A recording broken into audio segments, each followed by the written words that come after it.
Okay, today we're talking about content marketing. We just want to give a brief introduction about what is content marketing and just what is content marketing. So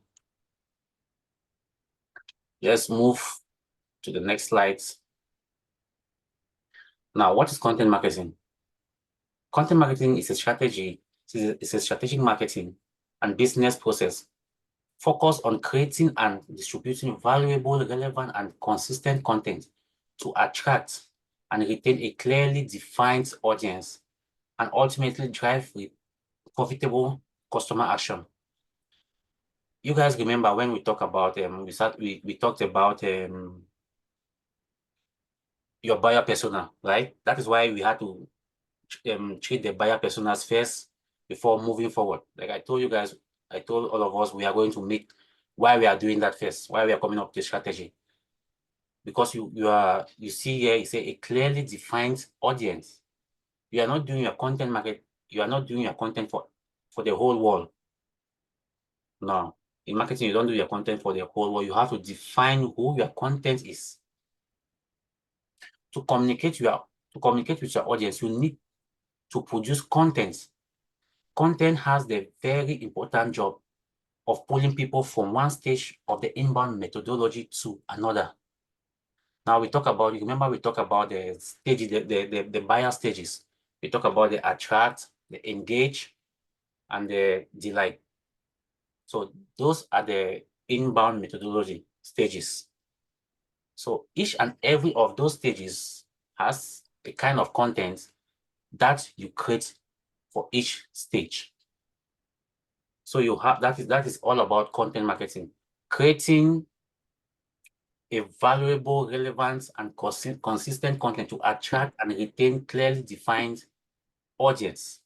Because you are making your content for a particular audience, a particular target customers. Your content should attract the right people to your site, or I can say site or social media platforms or social media handles. Engage those people into leads and nurture to help close them into customers. Now, the last class, someone asked me about who is a lead. A lead is someone who comes to your website or your social media page and asks about your service. At that moment, they are prospects, or we call them leads. Only when someone buys from you or subscribes to your service that they become a customer. Apart from that, they are still a prospect or leads. But it doesn't stop there. Your content should also delight your customers and return them into promoters of your brand. Now, when you say delight your customers, what does that mean? It means that your content should always like your customers should always like feel themselves in your content. They should whenever reading your content or looking at your social posts, they should feel themselves in it. You don't just want to write stories because you just hear something is trending. You just start writing. No, that's not how content marketing is. Or you just see someone writing something, you just copy, paste. No. You are writing for others. Yeah. Someone is talking.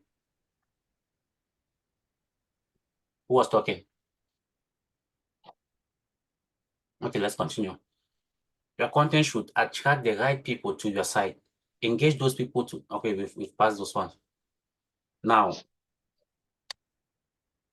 I can say in a nutshell, content marketing is the act of communicating with your prospects and customers without having to sell to them. Keyword, without having to sell to them. You all remember I said in inbound marketing, you don't sell, you only create value. It is the value that you give to your customers that is going to make them to remember you whenever they need such service from you. It's a value that you give. Like, for example, we always take example. There are a whole lot of things that, there are a whole lot of people that you say, okay, for example, you want to buy something. Maybe you want to buy something in your quarter. You already know, okay, maybe this person is selling a fake one And this person, when you want to buy from this other person, he lectures you about the product before you buy from the person. So when next you are going to buy from, for example, you have two people selling, I can say two people selling drugs, or maybe you are having headache. You have two pharmacies in your quarter or in your block or in your community. You go to the first one and tell them, okay, you have headache. You just okay, headache, you need paracetamol. They give you, class, you just go. But you take the paracetamol, you are still having the same headache. You go to them the next time they still give you, oh, don't worry. You now they'll just say, okay, now this brand is not working. Take this other brand. This other brand works more effectively. They just give you another paracetamol. You go, you take still having the same thing. Then you say, okay, now let me try this other pharmacy. This other pharmacy. Now you go to that people, you tell them, okay, I am having headache. Now they tell you, this headache you're having, it might be a headache, but it might be something else because there are a whole lot of things that causes headache. First, what we'll do is we'll check you, we'll check your temperature, we'll check your BP, we'll check your this, we'll check your that before prescribing you what to take. Now, after they have done all the checks, okay, they say, okay, this is what you are suffering from. Now we have to give you this medication. Then you go now, you take the medication, and they tell you, okay, this medication you have to take consistently for 3 days after food. After 3 days, if it doesn't work, please come back to us. Let's do another test. Now, if you go, it works. Next time you're having headache, who are you going to go on to? The one that takes you like from that screen you, that scan you to know what is really wrong with you. Or the ones that just because they know headache is paracetamol, they just give you paracetamol without knowing what is wrong with you. So in inbound marketing, in content marketing, you don't sell to your customers. You provide them value, and it is that value that will make them to return to you as customers whenever they need your product or service. Now, the next thing is storytelling. This is where we are going to end for today, storytelling.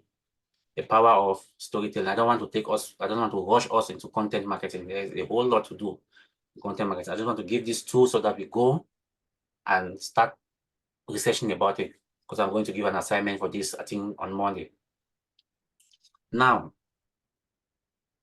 we used to see a whole lot of blogs online. We see a whole lot of stories online. Let me just share this. Let me take Neil Patel as an example. Now, if you look at his content,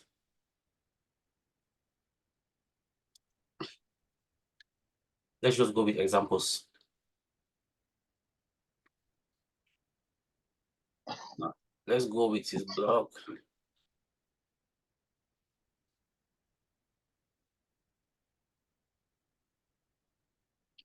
HubSpot. Let me open HubSpot.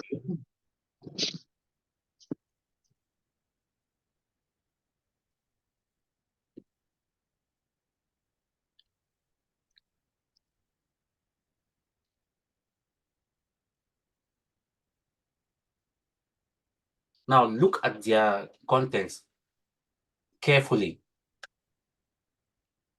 Look at if you scroll on their website, look at their content carefully. You see that each section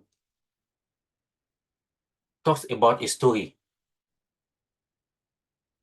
Now look at just listen to this. Drive result with HubSpot for marketers. With HubSpot, it's never been easier to be a marketer. Marketing HubSpot and content HubSpot combine to give you world-class lead generation, marketing automation, and content marketing tools to drive revenue. Now you see here, they are talking about, this is the story. It has never been easier with marketers when it comes to content marketing. So they try to, this is a pain. This is what you hear me at the previous class. I talk about pain point. So in a way, the way you write your content, your target audience need to feel they need to see what they are facing inside of your content. Precious, what are you saying? They need to feel their problems inside your content. Now look at who is that? Who is that? Now let's read about this what Neil Patel is saying. I just want to show you a bit of story, what is called storytelling. In this blog, which is talking about how to find a quality niche and rising keywords.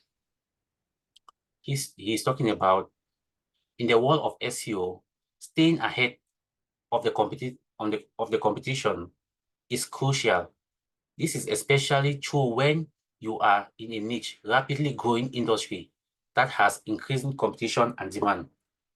Studies shows that, you see, this is a story, 15% of daily Google search are new, which means this is a data that he's talking about, of which, like, it's a story that, because you have to be very, very factual when writing content. Very, very factual. And you see that when he's saying, as he's saying, studies shows that 15%, so he adds a link to where that 15% where that research is talking about 15%. So when we come to SEO, we are going to talk about why he added this link. And so you have to be, you don't need to lie. You don't just need to come up with a figure because you just want to say something. When you say 15%, you have to prove it that, okay, this is true, because this is what the data is saying. So you see, it's just, when you read through this blog, you see whatever he's saying, it is a story. He is not selling anything. Now see how he sells using this content. See how he sells using this content.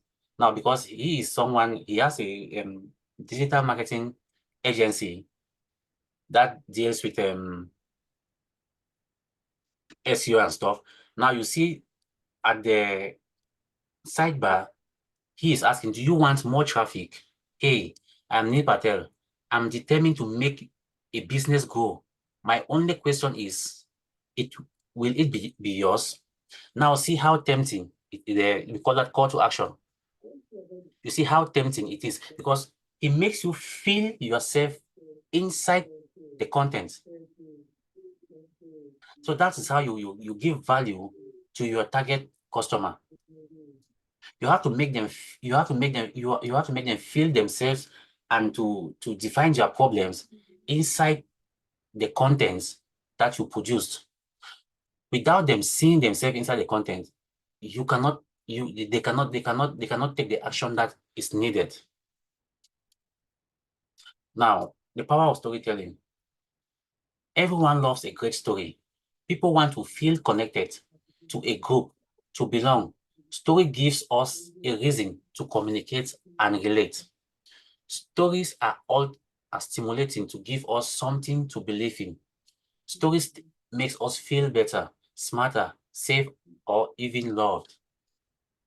Business storytelling is similar. It's about creating alignment between your business and your prospects and customers. Now, someone might ask, okay, I define these two people up there. Who is a prospect and who is a customer? A customer is someone who already made a purchase from you, and a prospect is someone who could make a purchase from you, who can buy something from you. So at this stage, he is not a customer yet. A customer is only after making the purchase. But telling your brand story is more than what you write on your website, your blog, or even media. It's your value, your mission, and how you communicate them consistently with your target, with your audience, wherever they are. Now, we all remember at the first, so this is where we are going to end today. So let's let's elaborate more on this. We all remember at the first lecture, talk about the value you give to your customer, your mission, and how you communicate with them consistently. Now you have to make sure, though we have not reached, we are at the subsequent content marketing classes, we are going to talk about them. You have to make sure you are very, very consistent on what you are saying. That is why you have to define your brand value. You are about us, why you are doing what you are doing when writing your content. And you have to define, you have to come up with a voice that you use in your content. Why I'm showing you guys this website is because I want you guys to take a look at your content from their first page to the last page. You will see that they maintain a certain voice pattern. You will not see if they are using first person, they go everywhere with first person. If they are using second person, you wish most of the time they use second person. I can say because the second person is your target audience, while the first person is you, right? They are, because you have to give value to the second person, of which is your target customer. So they have to always, they always have to feed themselves in your content. You don't need to like be someone very boastful. And okay, I can do this, I can do that, I can do this, I can do that. No. You just have to like make sure, you have to like make sure, okay, you are educating them like a thoughtful leader in your industry. You are educating your target audience based on a particular problems they are facing, because each page on your website, be it a blog page or a landing page that sells a product or service, is trying to solve a problem faced by a particular set of people that we call them target audience. So each page solves a problem. You have to make sure you are solving a problem for each content that you create based on your business objectives. Now, looking at this blog, who can tell me what problem they are trying to solve? Who are they targeting here? Now, look at the heading. The 2024 State of Marketing and Trends report, data from 1,400 plus global marketers. Now, listen to this. If you are anything like me, you wish you had more time and resources to get through your work, ponder game-changing ideas. Now, who can tell me the problems they are trying to define here? Who can look at the problem at just these first 2 lines? Who can pinpoint me some few problems that they are trying to like talk about here?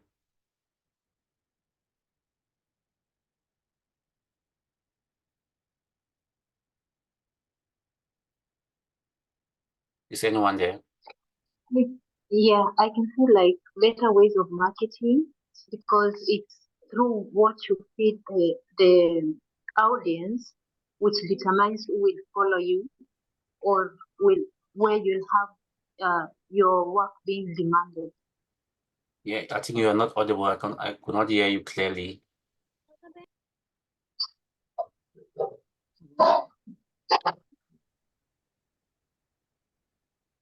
Now, please take the question again. Like, Okay. who can, reading these two lines, who can tell me the problems? Like, who can tell me the problems here that they are trying to define? Who are they targeting? Like, especially the in the current world, Yeah. everything is evolving so swiftly, and every new day there is new thing. So like to make people to be ready and keep up with what is happening every new day. Now, read this again. If okay, let me give a possible answer. Can I try it? Yeah, try it. Let me give a possible answer. Yeah. Their target is for people who do not have time. Good. and they have very limited resources to go through their work. Good. They want to study what? They want to study data from the state of marketing and trends reports. Now, listen to this. If you are anything like me, you wish you had more time and resources to get through your work, ponder game-changing ideas, brush up your digital marketing industry trends, and ultimately give your audience unforgettable brand experience. Well, research shows artificial intelligence is becoming the marketer's ultimate assistant. Now, they are trying to target people who think that they don't have time to create content for themselves, right? Now, they want to suggest to them, okay, they can use AI to create content, right? Yes, sir. Or to not only to create content, but or to do some digital marketing jobs, maybe to collect data, market trends, or stuff like that. Because there's a lot of time we think that, okay, I don't have time to create content. I don't have time to create content. So they're trying to tell us now, okay, this AI is the new trends in marketing that you can use to solve this problem of which is the problem, time. So you see, this is how you create content, because right, you're already feeling belonging. You're already feeling belonged. Like, okay, these people, I don't have time. I don't have enough time to sit for 3 hours, 4 hours trying to do research, come up with I can say a structure for my content, then start creating content. What I can just go to ChatGPT or Gemini and give a prompt, and they give me a content class, I post, done. So they are trying to tell you this, and they are trying to give you a better way of doing it. Top digital marketing trends in 2024. So you see, this is how you create content. In everything you do, you tell a story, and your story needs to be your tune needs to be very, very, very consistent. These are just 2 websites I have given you guys, of which there are a whole lot of them. So I will end here now for this. I'll share this with you guys.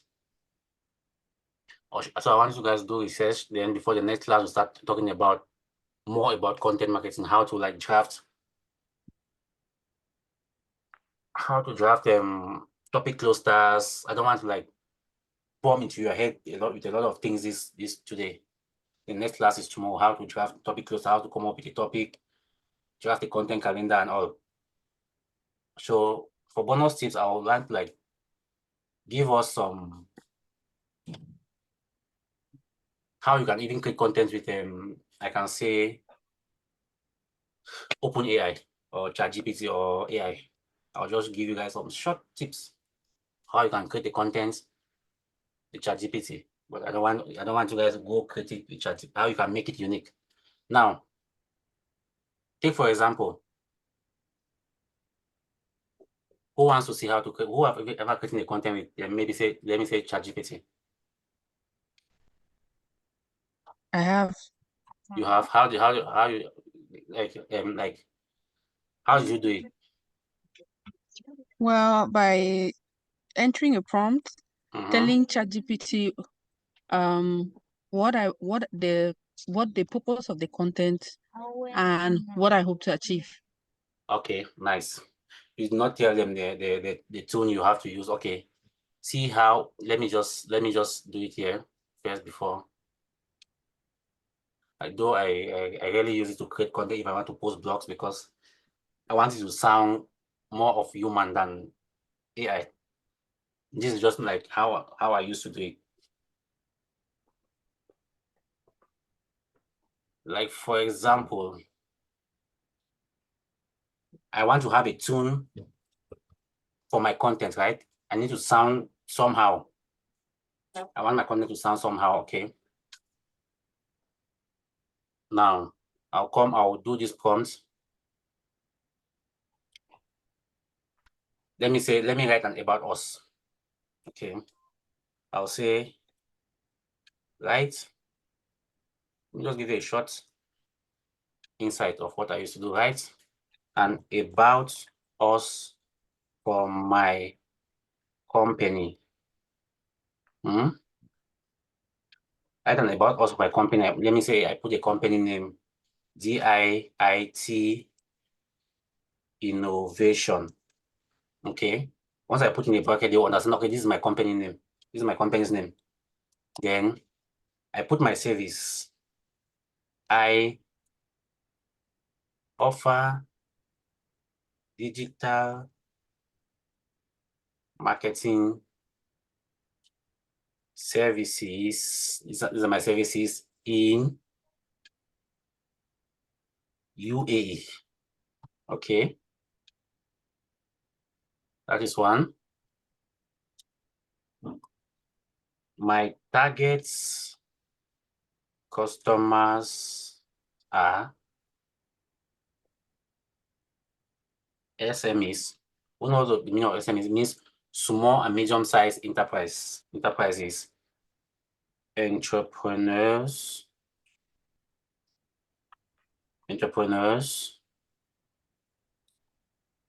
startups, and maybe why I always like to write using this is one of the tools that you always use when you are doing marketing, this Grammarly, because it corrects because at times you just write, you don't know what you are doing. You have to say, you set your goals. You set your goals and how engaging your content is. Grammarly. Startups. Okay, let me end with startups. Type correct our English. So that English on article writing. Who is that? Who is that? Repeater. Now, I say these are my core values.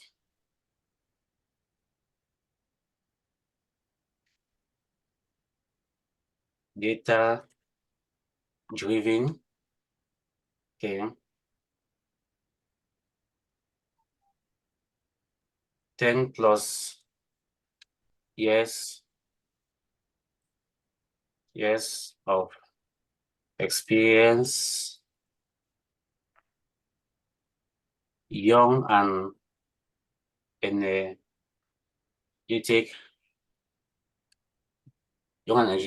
team. You can put as much core values as you want, and also maybe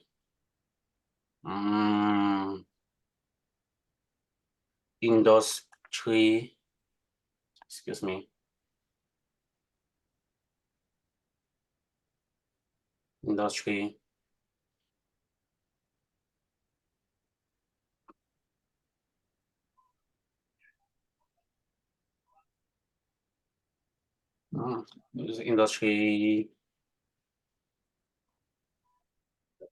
Industry experts. Okay, and I say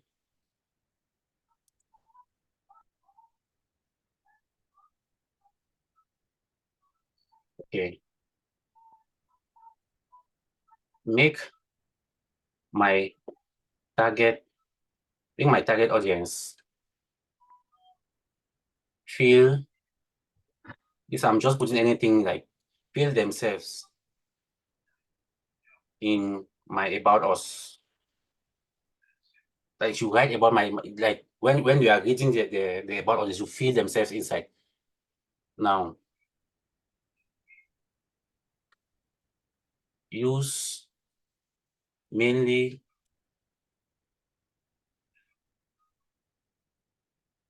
adjectives.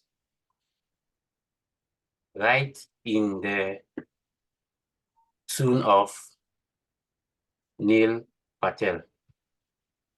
Now, why I put write in the tune of Neil Patel? Because you might want to sound like someone, because okay, maybe you've seen someone, the way someone writes, it sounds very, very engaging. It sounds very like it's a story.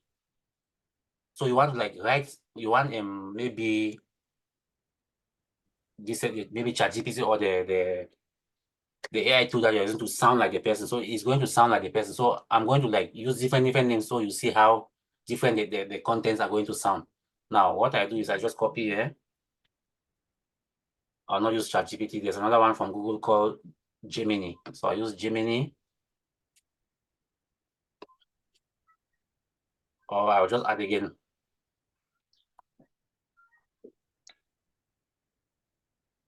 Right. In just 150 words.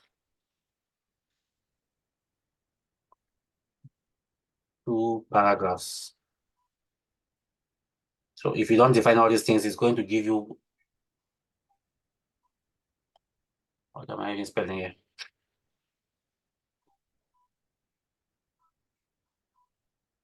I don't know why my keyboard is freezing.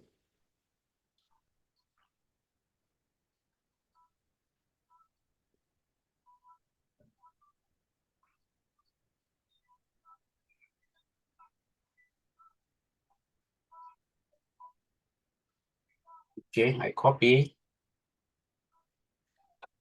Someone get me a new laptop, please. Once I paste, I give the prompt. This is called prompts.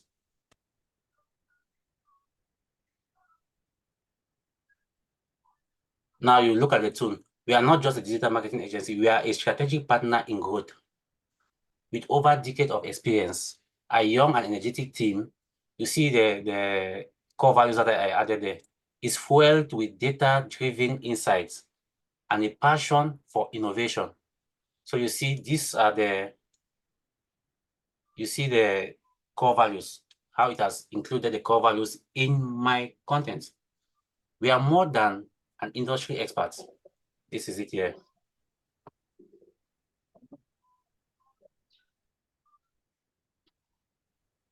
We are your champions, crafting tailored solutions that resonate with your target audience, from SMEs to startup. So you see, this is our target audience. We are here to simplify your brand's voice and drive tangible results. Join us. Now, this is a call to action. Now you see, this is how you give. This is just like a basic of how you give prompts. Now I can change it and say, okay, don't sound like Neil Patel. Maybe sound like HubSpot. You see how the content will be change. You see how the content now will change. Now you see the way of, now see how this one starts. At DITT Innovation, we are more than just a digital marketing agency. We are your strategic partner for growth with over a decade of experience. A young and energetic team of passionate about crafting innovative solution drive. So you see, when you give a prompt like this, it writes based on the kind of the information you are giving. Now, if you look at the first one, then you look at this Neil Patel's website. Then you look at the second one, you look at the website of HubSpot. You see the trend sounds very, very, very similar. And when you are writing your content, if you want to go with the tune, always stay with that tune. Today, don't write because maybe you like 3 or 4 ways of writing. Today is okay. Let me go. Let me sound this way. Tomorrow you say let me sound this way. The next day you say go with one consistent tune. If you want to write first party, write first party. If you want to write second party, write second party. But industry standard recommends second party. It means always putting value to your target audience. No? Yes. So this is the kind of way you add this is how you create it. This is just about storytelling. Oh. It's all about, so this is I can say this is a brief insight about content marketing.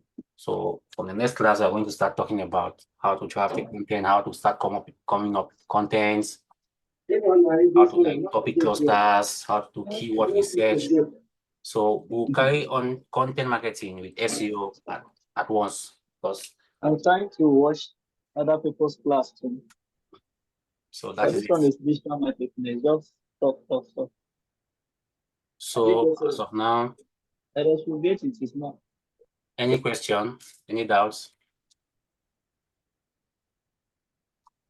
Sorry, I think I did not quite get the Grammarly and the Gemini. Are they two different things?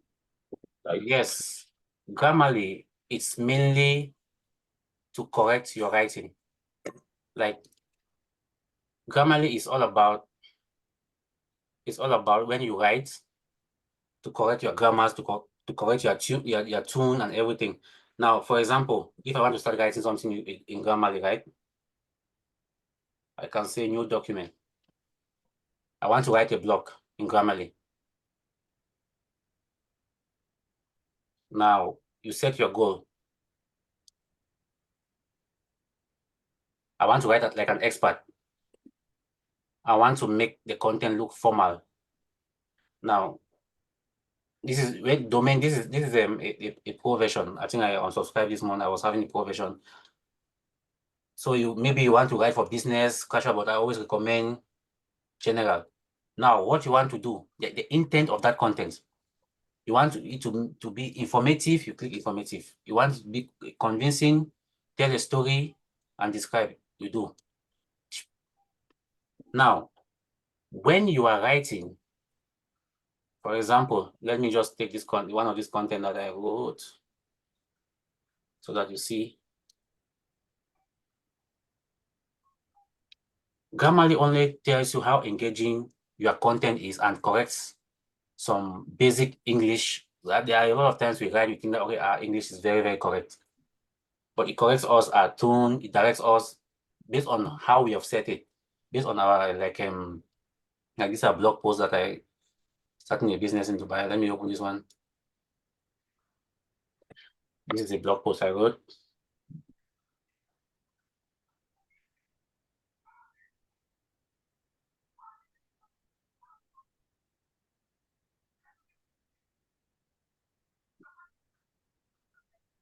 It's opening. Now, look at the goals I set here. Like someone who is very, very knowledgeable. Let me click on formal, describe, inform. Because I did not tell the story. Once I click, now look at the engagement rate. It's showing that it's very, very engaging. The clarity of the grammar, it shows you. The correctness of the words, it shows you. The delivery, the delivery of the content, it shows you. Now, it also gives you, like, for example, look at there's something. I put 4. Now it's showing me that I have to correct something. This. So you see that it shows red, right? 4. Now the correctness. Now once I click, it is suggesting to me that, okay, I should use this is 4. Once I click, it corrects it to this is 4. So it corrects your writing. It makes you write as a professional. Because there are a whole lot of times we just write things, at least who doesn't use Grammarly? Come on, guys.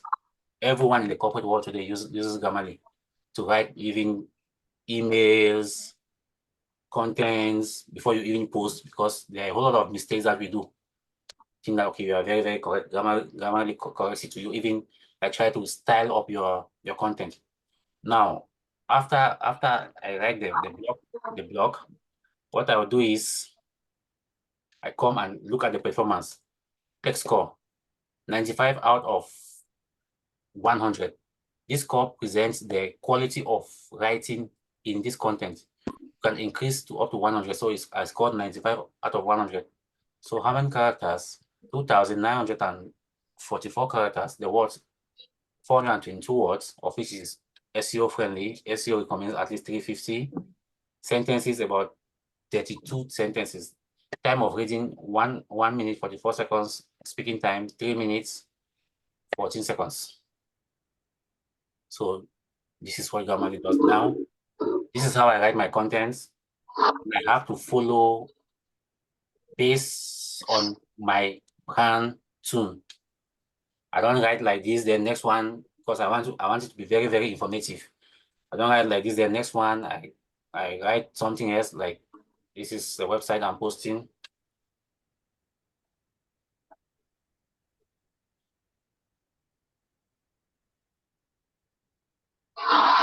If you come to the blogs,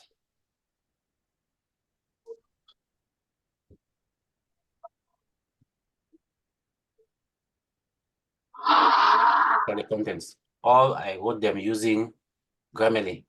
I might use but I rarely use, how they call it, OpenAI to write, because I want it to be, but OpenAI, what I can say artificial intelligence does is just taking content from different websites, different sources, combine them into a new content and give to you. It doesn't have that human touch, of which you need to make your content sound human, right? You really need to make your content sound human. But at times I just use to OpenAI to get say guideline of what to write. But after I've done the research and this is what I do every day, and I know a lot of the stuffs. So this is how I write my content now. And when you write the content, there are sites that you use now to check if the content is organic. Now, if I put this one, it will not show me organic because I already posted this content somewhere. Where is that my stuff?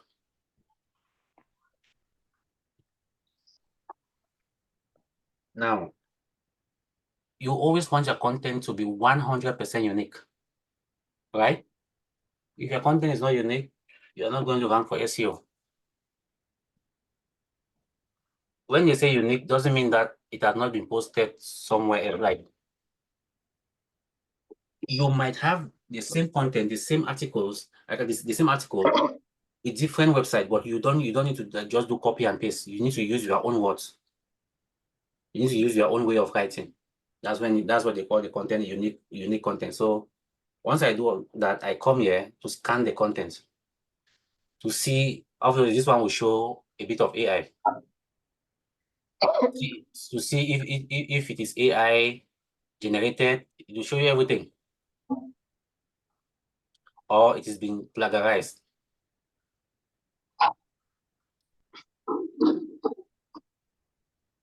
So once I put there, then I set this to check plagiarism.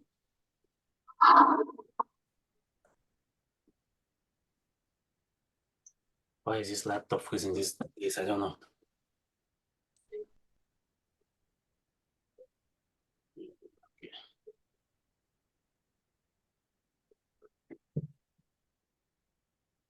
I mean, my laptop these days is crazy.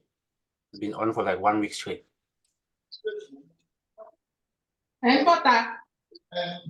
Okay. Let me refresh again. So you have to check the content if it is being plagiarized, or now, because if it's being there are times that you write you write a content using your own word and you want to check someone else have written content using that same line, of which if you now post it on your website, it becomes like a duplicate content because maybe that person posted before you. It becomes like a duplicate content, of which is going to hurt your SEO. So when we start doing SEO, we talk about more of that. So what you want to do now is just to go back, maybe some twisting content before reposting to make it look very, very 100% organic. Why is this thing freezing, for Christ's sake?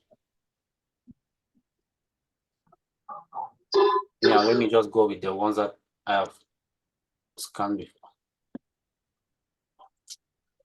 Don't know, yeah, this. So that's how these are the things you do before you even start posting content. But more of this will come when we go into content creation proper. So you come to my, I don't know why this thing is freezing, guys. You guys just need to excuse me. Sometimes these things happen. When you come to project, you see a lot of content that I've written. Then once I'll write them using here, then I check here to see how organic they are before posting on the website. Okay, let's see, it's trying to open. These are some of the contents. Let me check this one 1 month ago. Let me look at the results of this.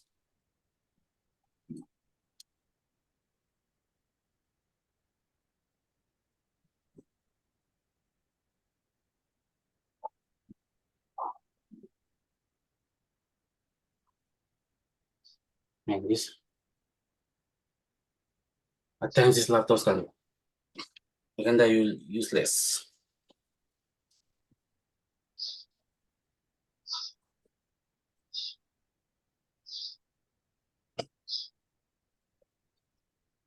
See how this thing is wasting my time.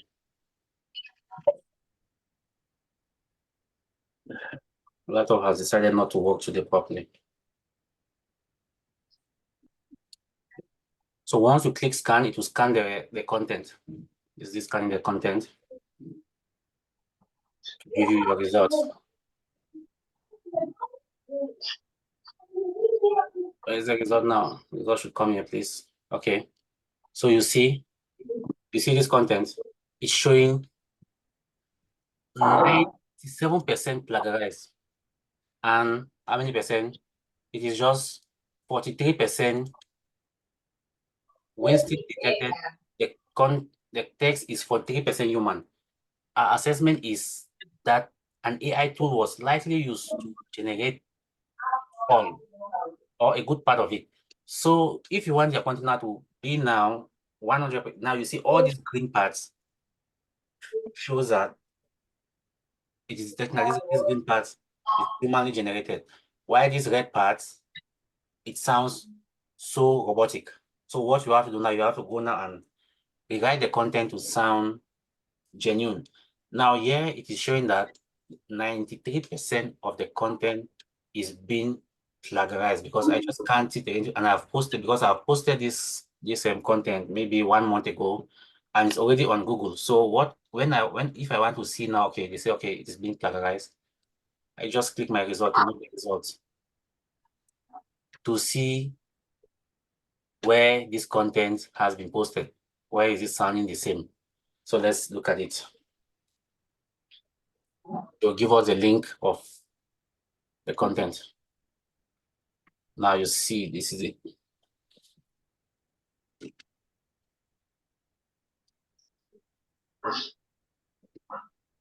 Now you look at this link. Now, once you click on this link, you see where it will land you. This is it. See where it lands you. This is a blog post, right? So you want to make sure this is where I posted the content. So you want to make sure if you are making a fresh content, it should be 100% free from duplicate free. The content should be 100% duplicate free. That is how you. These are the processes you do to create content before you even see. This is I've just like mentioned, just I can say 20% of the process. Like when we start doing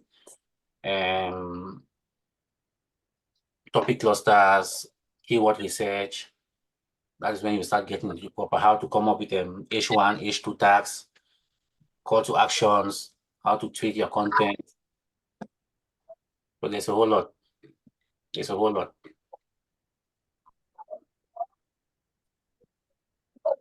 So that is it. Anyone have any question?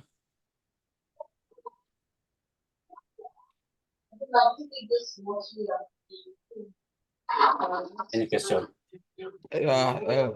Not really a question, but to just share some experience with Grammarly.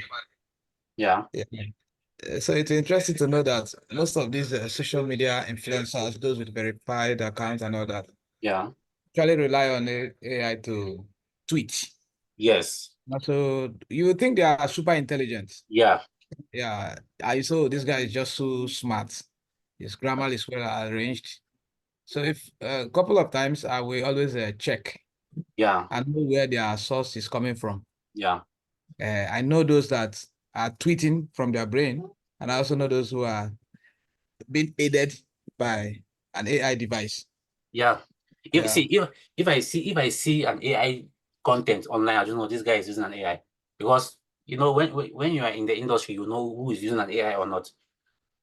If you see an AI content, but there are times you will see an AI content, you will not know it's an AI content. If you know how to give prompts using AI, if you really know how to give prompts using AI, and the good thing is, thank you very. Yes. Yeah. Sorry. Continue. No, continue.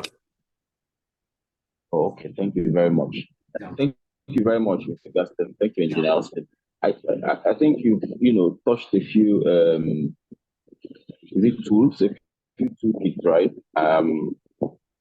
Grammarly, Winston, and the other one. Is it possible we just have like a quick summary, maybe a few minutes, just to arrange them? So to say, I want to start writing content. So where do I go first? Is it the other one? Is it the Grammarly? So then from there, do I go to the next one and then to the next one? Okay, if just you want to start arrange so that we can have it thoughts. Okay, if you want to start writing content. Okay, the first thing, if you want to start writing content, we have not gone deep into that, but let me just give you a highlight of, if you want to start writing the content, you want to start writing the content.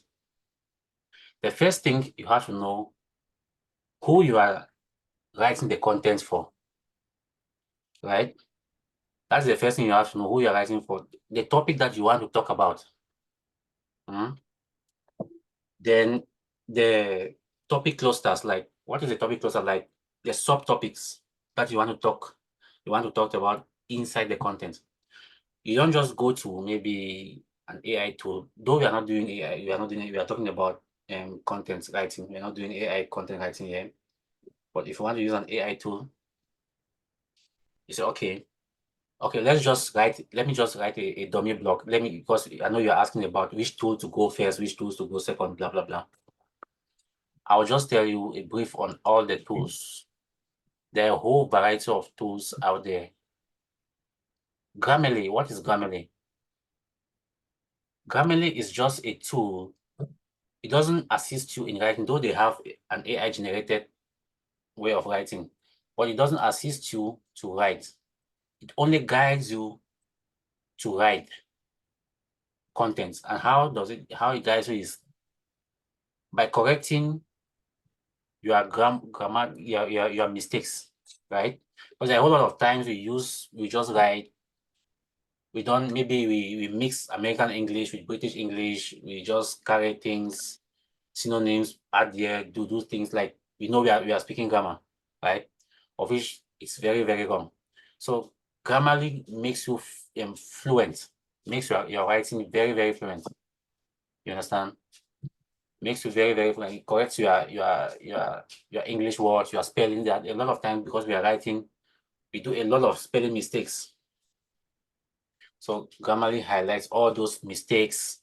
At times, maybe at the top we are talking about, maybe we are using first person at the top, then the next paragraph we start using second person.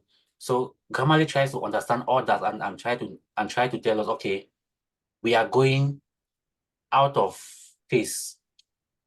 We are not clear what we are trying to say. That is why we always, before you start any content with Grammarly, you have to define, set your goals. If you want to sound like an expert, you want to sound so very, very formal, means professional, you just maybe generic. You want to sound very, very informative. You want to describe something, you want to convince someone, or you want to tell a story, then once you set a goal, then you start writing. maybe how to set up a company in or blah blah blah. That's the topic. You just put heading. You just put H1, which is the heading. Then you come now and write the introduction part of the content. You come now, maybe you go to the next subtopic, H2. When you start doing mistake, you start writing out of topic, right? Maybe your tune start changing. Grammarly is going to tell you, okay, you are changing your tune. Like, yeah, new documents, my Grammarly. These are the things that, like, let me just show us again.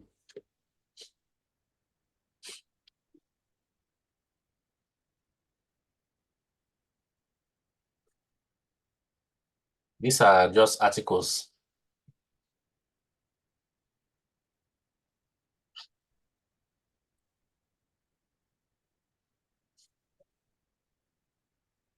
Instead of writing with maybe a Google Sheet or maybe an Excel or maybe a Microsoft Word, I write here in Grammarly because it corrects me if I make some mistakes. It gives me how engaging is my content. Now you see this content is not very, very engaging.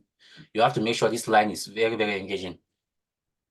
The clarity you see is not very, very clear. Then the correctness, yes, is showing is correct.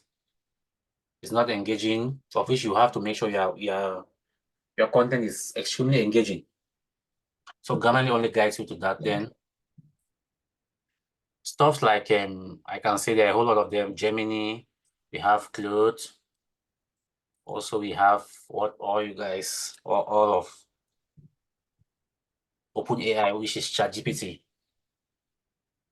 It can assist us in writing the content, or it can give us a topic cluster. Now, what is a topic cluster? Like a guideline of what we want to write. Now, for example, I want to write a content. I can say, let me use ChatGPT. I want to write a content. Oh, ChatGPT will require me to sign in. Let me just write this one that I don't need to sign in. I want to write a content concerning maybe digital marketing. I just say, okay, I give a prompt to maybe Gemini, ChatGPT, or Claude. I say, write a 500 words article for me with the topic. With the topic, I put in bracket essential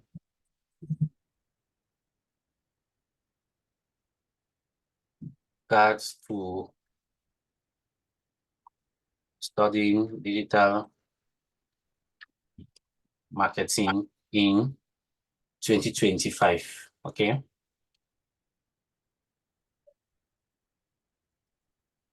I just say, okay, write a, let me not go too deep in it. I just say, write this, then I say use the tune. Use the tune of Forbes.com. All of us know about Forbes or entrepreneur.com. These are like top business sites. Yeah, hello, sir. You're not sharing your screen. Oh, sorry. Yeah. My bad. So you all can see my screen now.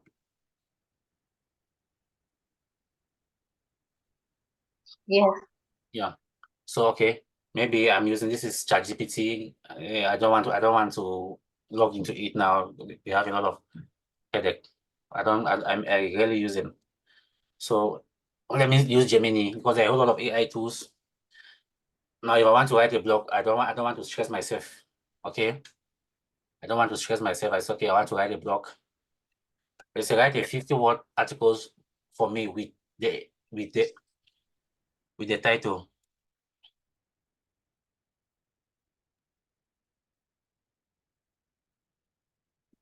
Essential gas in blah blah blah.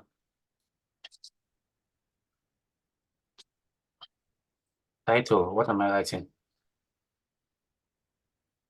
essential guides to studying digital marketing in 2025. Use the tune of Forbes.com. I don't want to give it too many prompts to make it sound so, or I want it to look, okay, let me say, I want to make it now sound very, very practical.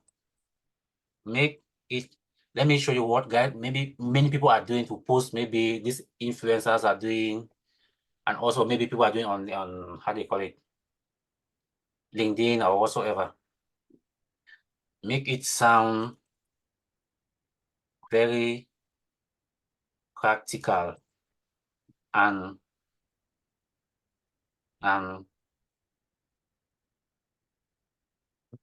make it sound very practical. Make it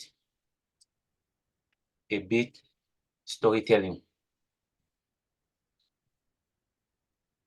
And put me as an expert in the digital marketing field, advising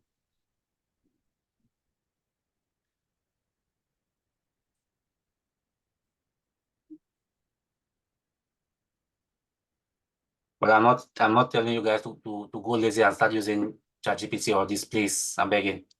But this has made a lot of people to be lazy. They don't want to think again with their brains.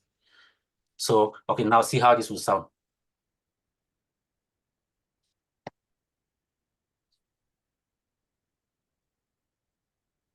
Who is looking at something here? Essential guide to studying digital marketing, an expert roadmap. Now, if I post this now online, are you going to really, do you think you are going to think that this is an AI written stuff? Now, because I say, okay, I say make it a bit storytelling and put me as an expert. Now, this is it. Let me tell you a story. In 2010, I'm a white-eyed marketing graduate, aimed with a textbook, blah, blah, blah, this and that. So if you are aspiring digital marketer in 2024, starting down the barrel of 2025, here's some advice from this seasoned veteran. Buckle up, because it's, so if you read at it, or you see that it's all about from start to end, it's going to be storytelling. Now, listen to this. Embrace the data, the look. Gone are those days of gut instinct. Today, data is king. And marketers who can't interpret it effectively are the new rock stars. Learn them, blah, blah, blah, blah, blah. So you see that it depends on the prompt that you give. That these AI tools are going to give you the kind of content that you desire. There are times that, okay, you can say, okay, there are times that you can say, okay, you can take a content like this, right? You can just copy it. You see a content that you like. You can say, please rewrite me this content and make it a bit storytelling. Like, for example, I can just copy this and say, okay, I say, please rewrite me this content and make it like a, okay, like a, I can say, not storytelling, like a, rewrite. Oh, yeah.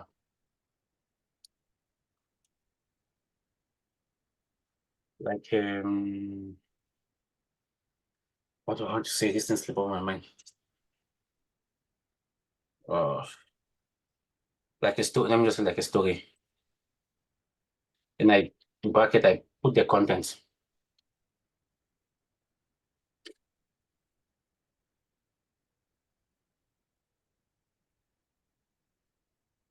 So you see, they added a name called Ahmed. It's just like they change this content now, like a story. So you can copy it now, maybe do a bit of tweak, maybe you change the name and put a different name, blah, blah, blah. It gives you something very, very engaging online. You post, everyone sees you as a King Kong in writing big grammars. Ahmed has always dreamed of escaping the corporate grind and building his own empire. The idea of living and working in a vibrant cosmopolitan city in Dubai had been swirling and in his mind for years, this blah blah blah. So you see how it changes this content into a story. I can still change it to how they call this thing even. I don't know. I think I use every day as I've forgotten.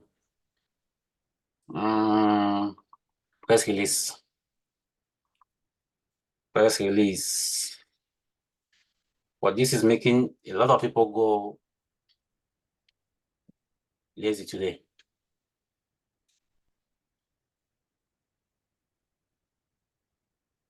For immediate release, CBS Business Sector Services, you are guided to. So you see, it changes as a press release.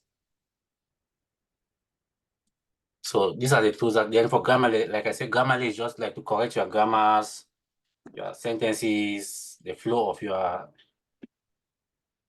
writing. So then this one, there are different tools as well that you use to check the authenticity of your content. If it's been plagiarized, like if it's been a duplicate, like you have this Winston, you have, or you just need to search. You just come to Google and just maybe if you want to check duplicate, just put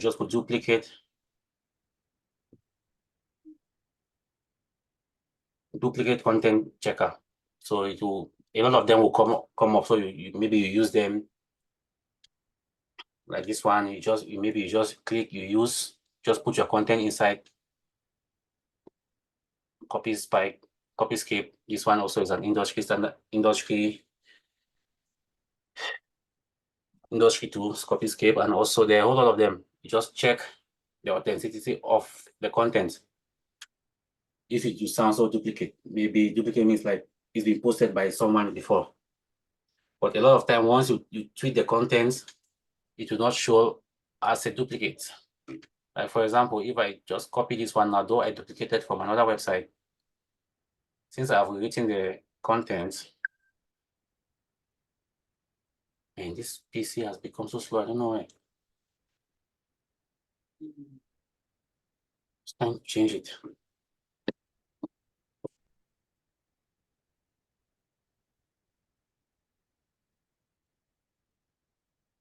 Check plagiarism.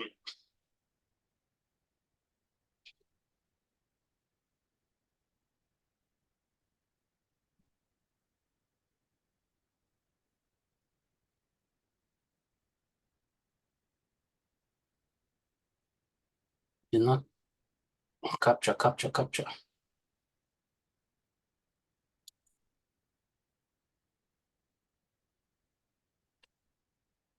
Field capture.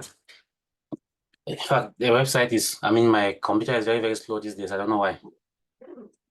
Taking a lot of time. So this is it. Okay.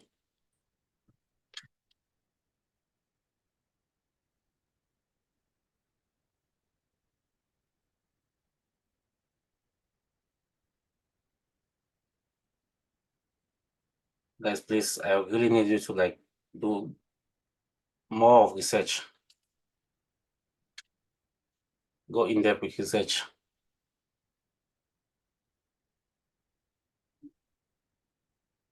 No.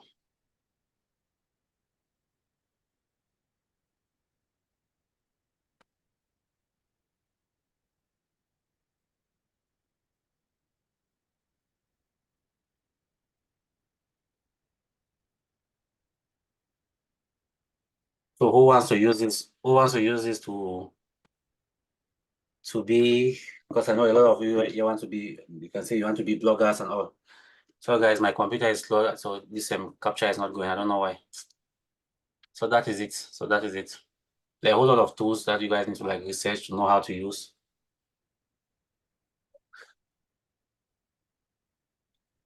So any question? Someone say, is it bad to use AI? No, AI is not bad to use AI, but please don't depend mostly on AI. It depends, like how Chukwuebe like responded. It only depends on the mode of use. Yeah, it only depends on you. everyone who can, at least I can say 90% of marketers today uses AI. But it depends. You have to know there are times that you want to create content, or you want to do some research. You don't want to like waste most of the time. You use AI to give you guidelines. Yeah. But always make sure you put you give in after AI has given you the result based on your prompts. You have to put in some human touch in it so that it should not sound 100% AI. It's very, very bad to sound 100% AI. It will not be authentic, because today the way this search engines like Google, Bing, and Yahoo are changing their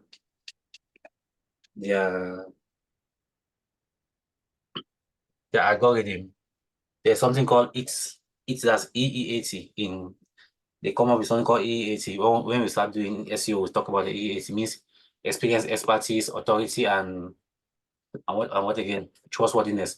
Means if they detect your content, there's a experience, expertise, authenticity, and trustworthiness. Meaning if they detect your content, it sounds too AI, they are not going to rank you for that content.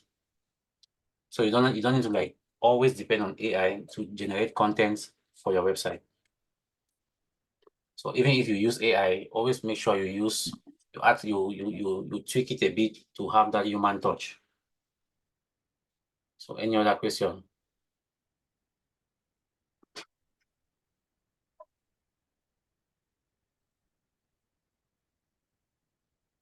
Yeah, someone say I came across a course by FF Digital at Expert. They made mention of content and audience analysis. Audience analysis, like when you say audience analysis, like target audience and tools to carry out analysis. Please, how do one have access to these tools? Most of the tools are free. But you start having access when we start going practically. Like we have Google Analytics, which is one of the tools. We'll teach you how to use what is the use of Google Analytics. We also have Facebook analysis, Facebook Insider, Instagram Insider, all those ones, all the tools, all these platforms are having analysis. That is how you know to carry out analysis. So when we start using those tools, you will know. So let's not have a rush to start using them now. So let's just have a proper base of which we are building up to start using those tools. Because if you start going now, start using those tools, you start asking a lot of questions. So any other question? What about video content? How are we going to look at that? All content is content. It only depends the kind of content you want to create, or how you want to say. Okay, you want to talk about video, how to come up with a content for videos, how to talk, like how? Yes, video, the talk. To talk, you need how to talk, that's all. See, in content, you only need to like you want to talk about maybe changing contents to like maybe textual content to like visual content, right? Yeah, you can give the prompt to ChatGPT or whatsoever, and then they give you the content. Like maybe when we start doing ChatGPT and stuff, I'll show you how to create visual content with that. It's all about, see, there are a whole lot of tools. There are tools that you see all these people, like mostly not these gossip bloggers, but gossip bloggers, they don't talk about things that are in their mind. Something like corporate videos, there's something called teleprompter that people are reading in front of them before talking. Like your camera is on, then the text is passing, then you read it. If you think that maybe you might miss some line, a lot of people, a lot of time, even when I'm shooting videos in our office, we use teleprompter. Like you are reading the text and you're talking. Someone would think, okay, it's just like news. It's just the same thing. See, all these things it's the same thing. Maybe you can take a block, post.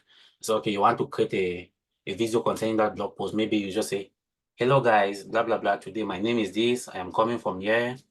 Today, I want to talk about this exciting updates concerning Google or concerning this. Google just launched a new updates in the algorithm of which if your content is not really human rating, you are going to be penalized. And so all those things, there are people who discuss it from their brain. But if you think that someone who is like shy like me, you cannot face the camera, or maybe you are not fluent, you think that you might make some mistakes and stuff, you might write it down and use teleprompter to read from teleprompter. But while reading, you have to make it look like you have to be very, very engaging. You have to look at the camera and maybe add some styles in it.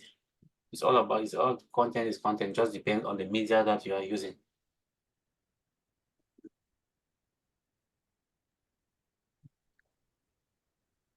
Thank you very much. What if you want to create a faceless content? Business content. Faceless content that we don't have to show. Yeah. You don't want to show your face. That is what everyone. You click like infographics, like you just want to put your voice over or what? Yes, but some people create content too, and they don't even have to talk or show their face either. That's why I said there are a whole lot of tools now, like AI tools that you use to give those search prompts. There are a whole lot of them now. A whole lot of them. See, our advice: we don't need to rush all these things because I know we don't need to just when we start going from one step to another, then you learn all these things. First, you really need to get to ground yourself with the basics before you put that thing down or do it later. You need to ground yourself with the basic. Those things. Okay. Without understanding all those basics, you not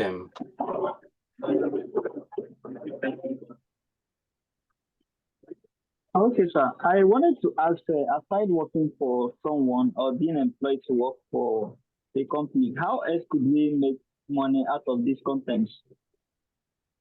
Out of content. Okay. See, in content marketing, right? There's a whole lot to make money with. If you really know you are going to be, if you want to take that like your full time. See, it's not something that you start today, you start getting money tomorrow. It takes a lot of time to build these things. It takes a lot of time to build these things. For example, you might be a copywriter. All these ones we are going to talk about it. There are sites that that says okay, copywriting, like you write blogs for them and they pay you. And also maybe you have a website that you are doing blogging. You configure there's something I forgot this, sorry. For this, you configure something on Google AdSense. You are there are some signs that when you are reading an article, an advert will just pop up, right? An advert will just pop up, or an image will just pop up. Once you click, it takes you to another site. But all these things, you really need to like be extremely it's not easy, it's extremely very consistent. It's very time consuming. It's very time consuming. It's not like when you start today, if you know that you are not ready, you can be frustrated. Seriously, it can take you even 5 years to reach at what kind of level. That is why you see most, if you look at most educational maybe bloggers today, or most educational YouTube channels, they don't have up to 1,000 or maybe 5,000 views. Why only these people posting crazy things, they keep having views? Because today most people they don't come to YouTube or maybe Instagram to like study, like they just come there to for fun. So at times things like that takes time for you to build. You have to be very consistent, very consistent, very consistent. And like I showed you guys outside that there are people you can be writing for companies, can be like a ghostwriter or like an SEO consultant. So it's just one step at a time, one step at a time. So any other question?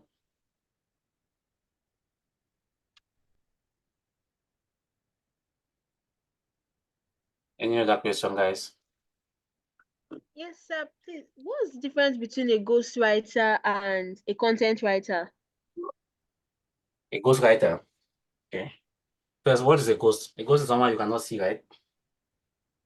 Yes. A ghostwriter is a content writer. A ghostwriter, for example, I want to write a book, right? I have the idea. I want to write this book about my life.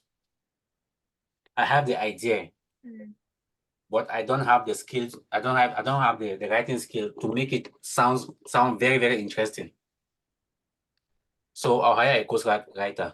So what the ghostwriter will do is, I will tell the ghostwriter my story. So they are the ones to put my story on the paper in a very, very convincing way. That's what most people do. Most people who have written a lot of books, most of them, like you hear about ghostwriting, ghost songwriters, ghost this, that, ghost this, that. There are people behind that writes for them, those people who have the passion in writing, who have the skill in writing, but they are not really known. So maybe I might have a very, very good story, but I don't know how to put them on the paper, right? So I hire a good ghostwriter. So they are going to transform that story into something very, very interesting, be it maybe a blog post, maybe something like a blog, or maybe like a content on the website. So that's only a, but once they are publishing the book or the content, they are not using their name. I'm using my name because I hired them to write for me. Hope you explain now. Yes, sir. Yeah. Same as, okay, for example, someone like Davido. Let me take for example like Davido.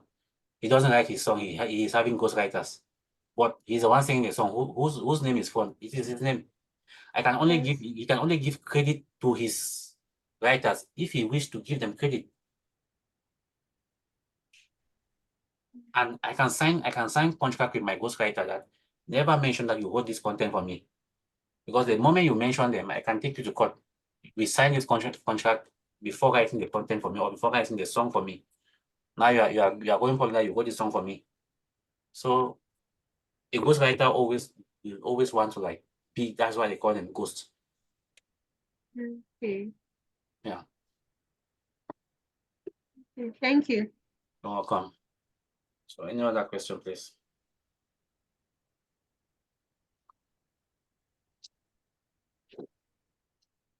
Any question, any contribution?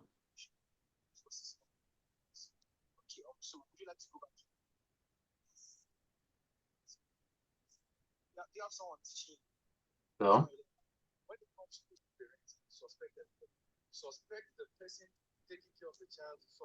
Any Yes, question? sir. Are there places online that we can write for people and get paid? Yeah, there are sites online. You want some? Yes, sir. Okay, when do you want to start getting the money? Sir? When do you want to start getting, when do you want them to start paying you? See, let's not, that's why I always tell you guys this thing. Yeah. Let's not rush this thing. You can use LinkedIn. You see, when you want to start this thing, right?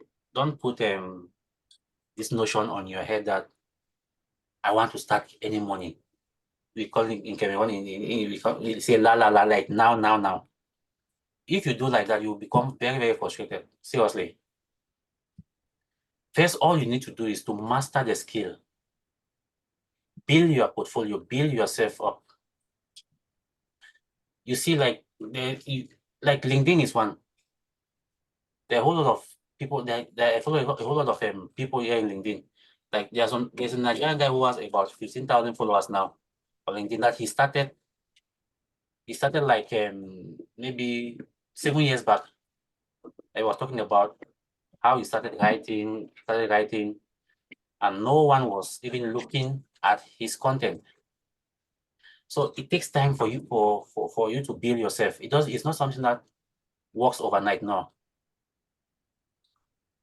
That is why you see, as a professional, you have to first, you have to keep showing yourself from most sites like maybe TikTok, Instagram. If you want to start, if you want to focus on how do you call it, visual content, yeah, you can use TikTok, Instagram, but something like if you want to build your professional life in this milieu, right? Use site like LinkedIn. LinkedIn is there. You write your stories. You see like all these people. These are professionals. They keep sending updates, write their stories. Some of them are freelancers. Some of them are business people. Write your story.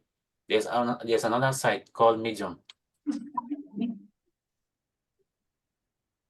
Then we also have a Quora. Yeah, yes, we also have Quora. There are a whole lot of them. Okay, so I think most times when I want to write on Medium or when I want to read, I think they require me to become a paid user in order to be able to read some content there. Yeah, there are some requirements to read some contents. You have to pay. I think it's $5 per month. But to write, it's like me. I'm on Medium, although I'm not very frequent there to write. But to write is free. You just need to keep writing. See, there are times that you write, even for 1 year, you will not have even one view. See, like me, I've been using Medium now for how many years? For maybe 2 years, but I have only 1 follower. I'm not bothered because I know it's like this. I write content and put content like I wrote this. Why I prefer reading hard copy books and think you should do the same. So I wrote this. I think this have how many reads? Like if I check the analytics now, if I check the analysis now, what? Okay, let me check the analysis now. 21 views, 11 reads. So the more since I wrote this one, I think it was August 12th. This is almost going to 1 month, but I've not written anything again because I don't have the time to be consistent. So you have to be writing like every day. The more you are consistent, the more you start getting engagement. The more you start, not that today you write, you wait, you become frustrated. No one is reading. No one. It's just like when you start Facebook, no one is reading when you post a picture, no one likes it. You become frustrated. You start telling your friends, please go and like my pictures, right? It's the same thing. And this way, and yeah, it's it's even harder than Facebook because you write something.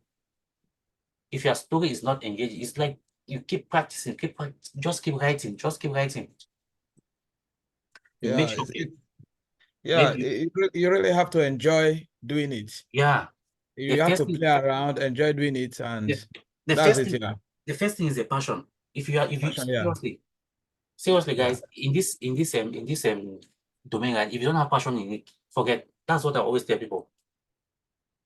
You start enjoying this thing when you have passion in it. If you are here just because you say, okay, someone is telling you, or you see someone on Facebook saying how I make $1,000 a day. You say, I want to start making this money. I'm telling you, you will not last for 1 day. That's just a truth. But they will never tell you what they went through before they reach that level. How does it help to have a niche topic where you write? A topic? Yeah, like if you have a niche, maybe you just specialize on writing about a niche topic or just a particular thing. Yeah, that is why before you open anything, because anything you do is just like you're opening a company. You have to define who you are targeting. You don't need to be everywhere, anywhere. You don't need to confuse yourself. Like for example, there are people that you see, hey, this one is trending. Tinubu is trending. You want to write about Tinubu. And Dangote open a salon. You want to write about Dangote. No. If you have a business, write only topic that concerns business at the business milieu. Even if you want to write about the government, You write about how the current, maybe how the current government, how the current administration is influencing business growth in Nigeria, is influencing business growth or business and maybe the business ecosystem in Nigeria, stuff like that. You don't want to write about politics, or if you want to target 2 or 3 niche, you write a 2 or 3 niche. You don't want to be in politics, you don't want to be in cosmetic, you want to hear social, you are there. No. Because see, all these target customers, they have their own different mindset. So you really need to be really creative. You don't want to write a corporate article the same way you are writing article for maybe for social. There are 2 different styles of writing. So you have to be focused. You don't want to be everywhere. Everywhere you just run here, you jam yourself there. No, you crash. And if you put money first, seriously, this thing is not going to give you money for the first year, second year, third year. No, it's a long-term goal. It's a long-term goal. Yeah, there are people who are lucky. You can start today. Next 6 months, you start realizing something. But you need to have it's a career. Statistics shows that for you to be a professional, at least it takes at least 6 years, right? Or for you to be a master. Yeah, 6 years or 5 years. Don't say that you are. This should not discourage you that okay, you are late. Maybe you are 40, you are 50, you are 70. You will not have money. No, it's not like that. They say for you to be a master, if and only if you are putting in the work. If you say you want to be a digital marketer, focus on it. Don't try to say, okay, let me throw my eggs in so many baskets. The one that catches, no, don't do that. You are going to crash. This is not. This is same like business. Some people will tell you. Same as some people will tell you. This one is just like a motivational. Some people will tell you need to have about 3 or 4 streams of income, of which all those streams that you are saying you want to have 4 streams of income. You are not specialized in one. You are going to crash in all. First, try to build one. When that one starts, then you start using that one to supporting the others. That is how you do. You don't just carry yourself. You don't just carry 7 things at a time. You are going. No, you crash. You crash big. That is why you have to set your goals. Anything you do, you have to set your goals. For example, now you are saying, okay, maybe you want to use this for your business, or you want to use this for, I can say, you are into customer service. You want to enter into this. Don't just, okay, maybe you want to just leave everything, then you enter into this. You can only do that when you know that you are ready, like you have the financial support ready. Don't just stop, boom, then you enter, you will crash. Seriously, you will crash. Because you will hit a lot of roadblocks. You hit a whole lot of roadblocks. You have to be ready mentally. So if you focus on all this, how we can do this now, how we can do this now. In this stuff, there's no rush. Seriously. Because everything you do here, right? You do it like strategically. You don't just do it because there's something is trending. I discovered that a lot of analysis to be carried out in digital marketing is all about analysis. You need that data analysis skills 1000% in digital marketing, because you'll be dealing with a lot of data to do your campaigns. But when you say data analysis skills, it doesn't mean that you have to study. Yes, if you want to study maybe MySQL, you want to study maybe the other ones in data analysis. Because me myself, I'm trying to study data analysis. But the data analysis in digital marketing, you just need to understand how to process data, how to understand data. That's why you need. Plus, we have this Google analysis. You have to understand how your prospect migrates on your website, the kind of things they do on your website. Those are the data that you need before you can go on with the next campaign. So guys, see, it's a whole lot of practical. It's a whole lot of practical. It's constant learning, constant learning. Because see, this industry changes like every day. I'm telling you the truth, it changes like every day. Every day, things are changing. Because you see the digital scape now, the digital millionaire is, I don't know what to say. The competition is very, very tough. If Google is changing their algorithm every day, it means that also they are trying to catch up with TikTok. They are trying to catch up with a lot of people. So you yourself also, you need to like, you don't need to, there's no day that you say you want to rest. The day you are resting, the day that your computer is taking over you. And mind you, if you start working for someone, even for your company, you have to give report like every day. Every week you have to give report. And the moment they start seeing negative reports, you start losing trust. That is how it is. And you know, AI is taking a lot of things now. It's a very, very nice feel if you have it as a passion first. Like my brother said, it's all about passion. Yeah, a very, very nice feel, because it's a passion that will give you the drive, not even the money. I'm telling you the truth, because the money, you would think that is very, very small. It's that passion that will give you the drive. Because there will be a time that when you do something, right, you see the result, you yourself will be very, very happy. It's just like, for example, from our that come from a science background. If you do something, maybe like an electrical engineer, if you do something, you see the bulb shines, you become so happy. You start thinking like you are the god in this thing. But if you do it, then maybe there's a short circuit. You become frustrated. This is the same way. That is why they say marketing is like social science. You really need to have that drive.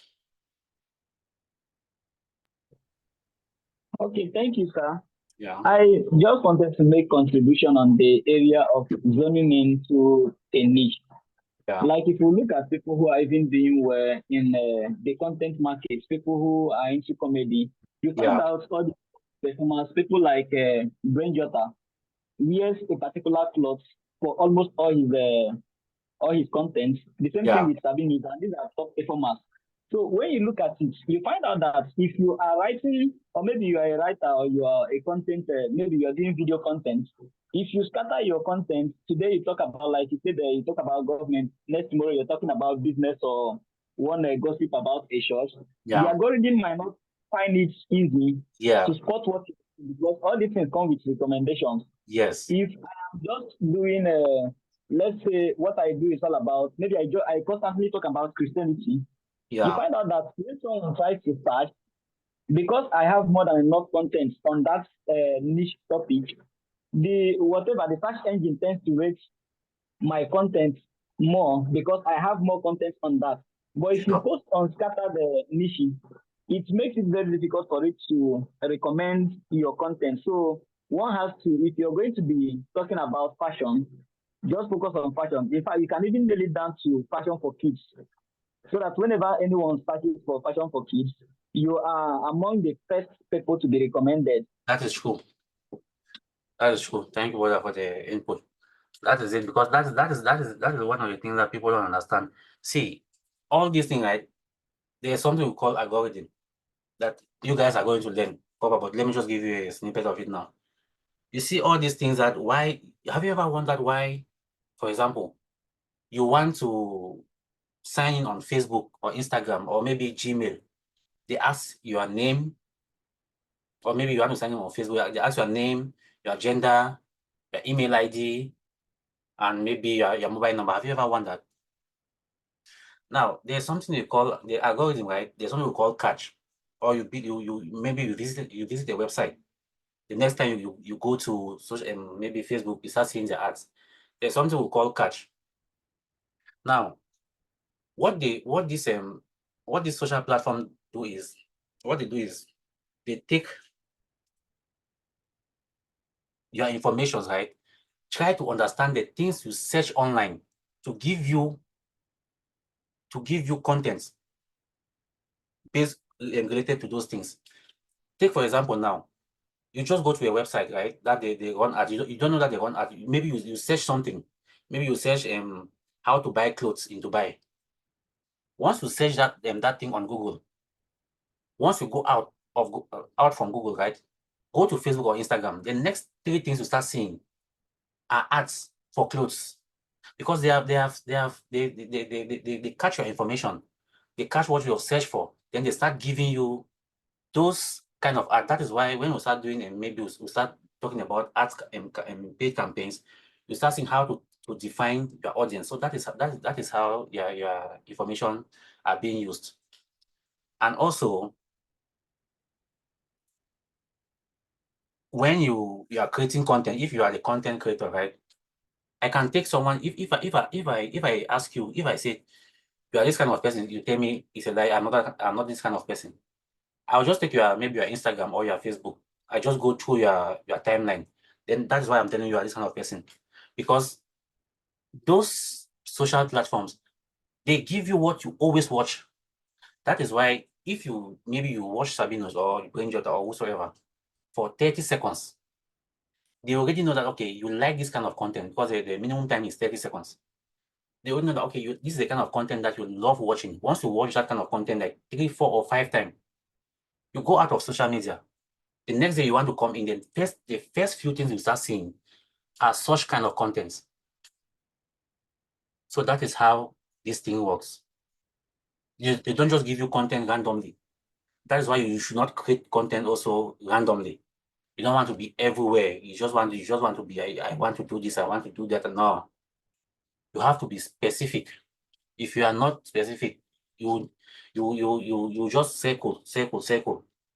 Because now these social platforms, they favor, I can say they favor profiles more than pages, because they always want, because now it's a business. If you're, for example, if you are running a business platform, you will see that you will post something, it will be even for one, you will post something, you will not have even one like, because they want you to run paid ads to boost your page. But if it's a profile, like maybe a personal profile, you post something, you want to see 10, 20 likes, because they know for social profile, for personal profile, it's just about engaging with people. And that is the main reason why these social media platforms are out there, just for engagement, just to engage with friends and maybe relatives. That is why you see contents like maybe Oga Sabinus and all that. That's why you see they are trending, because that is what people want to see. If you start creating maybe quality content like maybe educational content, blah blah blah, people don't want that anymore. People don't want to learn. People just want to laugh and argue online. That's why I see people just go create a fake story, post it online, create a fake story about someone, create it online, put it online, which is not good, because they just want the engagement. So you really need to define your niche. So this is how you do proper digital marketing, by defining your niche. Yeah. Hello, sir. There's also something I've noticed. Sometimes after having a mobile phone conversation with someone, yeah, probably I was talking about universities in Canada. Yeah. The moment I check my Instagram page, you start seeing I will start seeing universities in Canada. Yeah. And it's just a conversation. I was like, how did this guy know that this was what I was discussing? I was start seeing those conversations. Why, so because you you very use that, sensitive yeah, to voice conversations. Yeah. Yeah, because you have used that mobile number to subscribe maybe to on Instagram, Facebook, or somewhere, right? That's why they ask your information, the mobile number, either your mobile number or your Gmail or your email account, because you've used it to once as you're having a conversation concerning a service, you've already used that number to subscribe to maybe TikTok, whatsoever. That's why you can never join these platforms without using either your email account or your mobile number. Think about it. That's how it is. And that is the war that these people are having now. Like this mobile company like Samsung and how they call them, iPhones are having. That's why they always say iPhone is more secure, because iPhone try as hard much as possible not to share user data to these other companies. Not to share maybe the user data to all these other companies. At times you just sit, and maybe at times you just you hear some company calling you, you need this service. You start asking yourself, where have you subscribed? Of which they have sold your data to them. That is why even now in UAE there's a law that you don't, maybe these customer service people, you don't call someone who hasn't subscribed personally to your service. You can sue them. That I think they just amended that law maybe last month, if I'm not mistaken. And you don't call someone in maybe after work hours. Like, so at times you just be at home. People will just call you, hey, you need a credit card in an ungodly hour. Like, hey, you want to go to Canada, like maybe 2 o'clock night. So now you can sue, because now these companies are selling data a lot outside. Yeah, that means I have so many people to sue, because they disturb me a lot, even the ones I did not subscribe to, so many of them. That is it. So if I sue, how can I make money from suing them? Like, can I claim damages? You just need to, I think there's a, I don't know, you just need to, maybe according to you just need to get what they call, maybe there's a platform you have to register there, and maybe, I don't know how their process is, because I was reading it, I think our managing director shared with us, the marketing department and also the business development department, that we should know when to call people. And we should not call people because maybe they have shared their data with us. Unless they have shared their data with us. And how can they share their data with us? Maybe they've been our customer, or maybe we are running ads online and they subscribe to our ads. And we have to reach to them and tell them, okay, we are calling you because you subscribe to this thing. Because now what people do is they go around buying data. Like, for example, I might have my company, right? This one we are going out of marketing. We are just talking about business, like business development and customer service. I might have my company, right, of which I have about 20,000 subscribers to my data sheet. Maybe I want to close that company. What am I going to do with that 20,000 people? I'm going to sell it to someone else who has that same kind of business, or who is in the same kind of maybe category of business. Like, for example, I might be offering service, something like visa services for people who want to study in Canada. And yes, I want to close down my company, and I see someone who is offering a service concerning people who want to travel in US or Canada, or who wants to study abroad. I might send that data to them. So you start seeing unwanted calls. And the moment they call you like that, you want to see the next minute, pop, you start seeing their emails, a lot of emails, start seeing their ads on social media. So that's how this thing works. There are even a lot of them now that currently they keep recruiting on LinkedIn. Almost every week you see the adverts, they are recruiting for social roles, and they make it so simple that everyone feels it's something you can do. Most times they'll just ask you to sign up, write their first exam, and I think they mostly do it as people that you come to train AI. All you need to do is just watch their things and make recommendations. But actually, what those guys are out for is to steal your data. They just want to get your details, not really give you a job, because by the time you write their first, the second one, they will always tell you pay. And if you follow them up, you see that all year long, those companies are always recruiting. So what they are doing is data mining. They just want to get people's data according to their interest so they can sell it out. Yeah, a lot of people are like that. I know many of them on LinkedIn. Yeah, mostly on LinkedIn is very, very crazy now, because they know LinkedIn is where 90% of professionals are. So they know that, okay, you know, okay, this market, many people are looking for job. There are a lot of tech companies that will say, oh, hey, we saw your CVs, blah, blah, blah. Sign into this and you get a job. Once you sign in, that's all. They collect your data. Maybe tomorrow they start calling you to maybe start telling you about a digital marketing job that you can earn 200 dirhams or 300 dirhams in a day. That's what they start telling you, blah, blah, blah. You want to see, they start asking you for the kind of, what is called, what is Ponzi scheme, something like that. They start asking you for money, this and that, this and that. So you as a digital marketer, these are the kind of things that you really need to be aware of.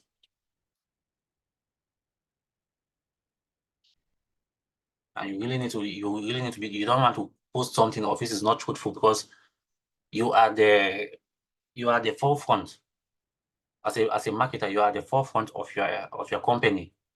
Whatsoever you put out there must be very, very authentic. Not only your company, your own image. You don't want to lie because you want to get traffic, like like what a lot of people are doing now. Just form a story about someone because of traffic. You don't know they can sue you. I think all that is only happening in Africa because there everyone is a law. But out there you cannot even do that. There's a body in place that you cannot even say something negative, some kind of things. You don't even need to put some false information online.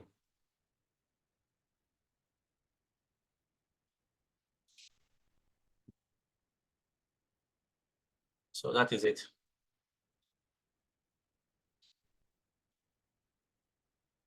Any other question?